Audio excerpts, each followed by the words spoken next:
Hey, this is Chris, keeping it real. You know, New Year's Day is stupid, isn't it? And it's not stupid because I don't think we ought to celebrate a New Year. I think it's stupid because of the time of year in which we celebrate it. It's like it's New Year's.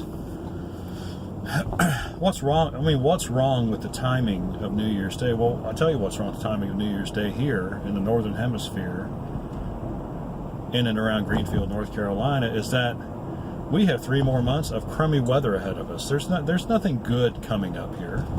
You know, by the time you get to spring, you're so worn out and sick and tired of this year that this year's a total waste.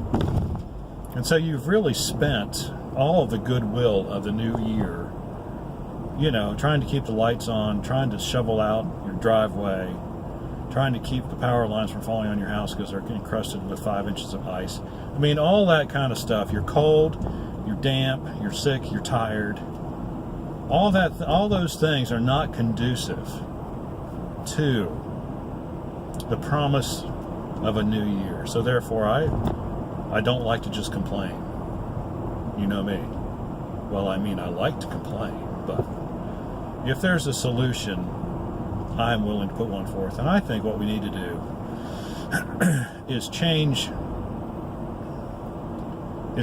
the day of New Year's to sometime in the spring.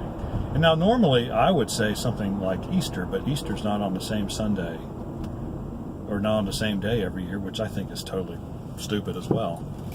So we'd have to change that first, because that's new, right?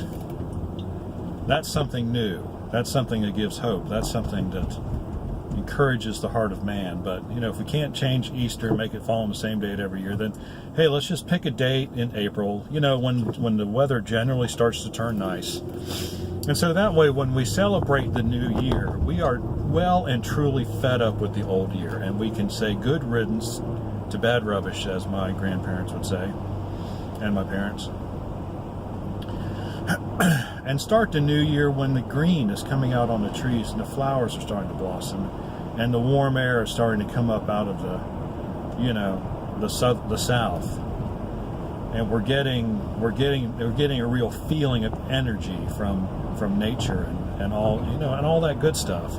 And that way, I think, you know, if people made a New Year's resolution in that kind of environment, they'd be much more likely to keep it, as opposed to keeping them in the current situation where they're just getting worn down and ground down by the crumminess that is winter.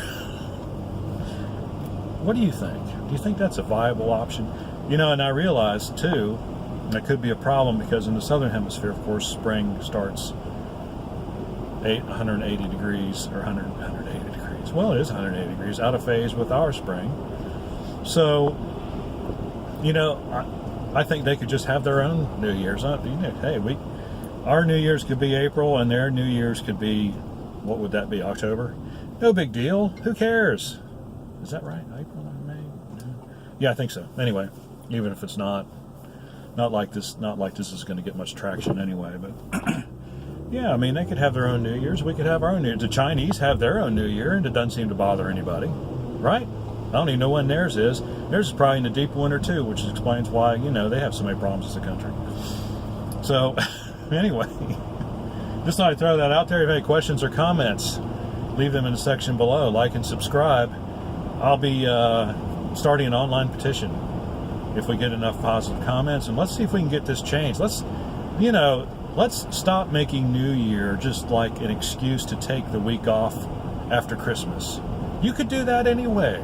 It doesn't matter. But let's make New Year's Day actually mean something for once. Alrighty.